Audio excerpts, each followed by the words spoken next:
Are you using this method to help you to become productive? Here's my 3 simple steps how to use this method. Number 1, create a list of tasks that you want to complete for the day. Usually my important tasks are 3 only. Now you don't want to create a list of 100 items that you cannot complete. So focus on the 3, and then if you have time, then you can add on some more later on. Number 2, estimate time or duration for each of the tasks.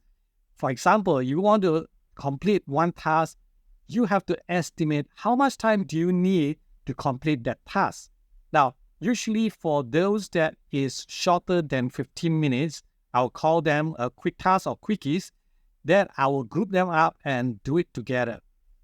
So step number 3, once you create your estimate duration for each of the tasks, select those tasks that you want to complete, which is not quickies, right? Quickies because I'll group them out and then I'll set a time in my calendar and then I will complete that.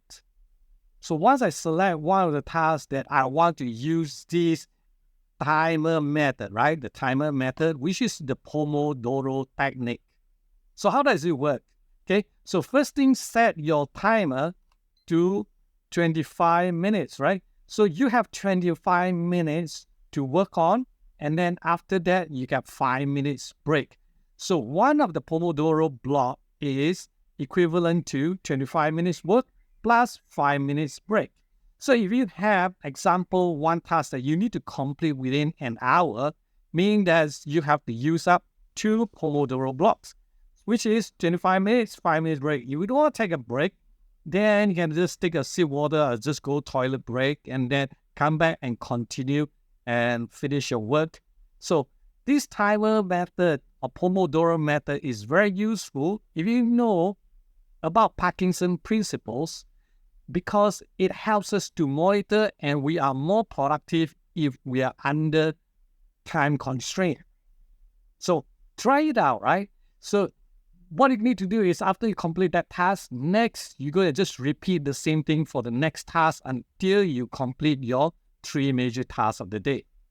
Now I'm just showing you a physical timer. If you're interested, just let me know in the comments right below, or you can use Pomodoro apps on your computer or on your phone.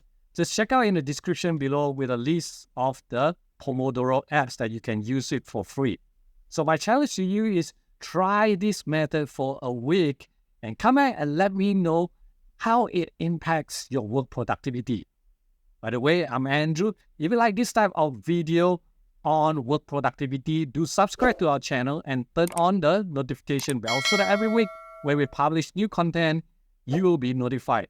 Meanwhile, if you feel that this is something good, share with your colleagues and friends. I'll see you real soon in my next video.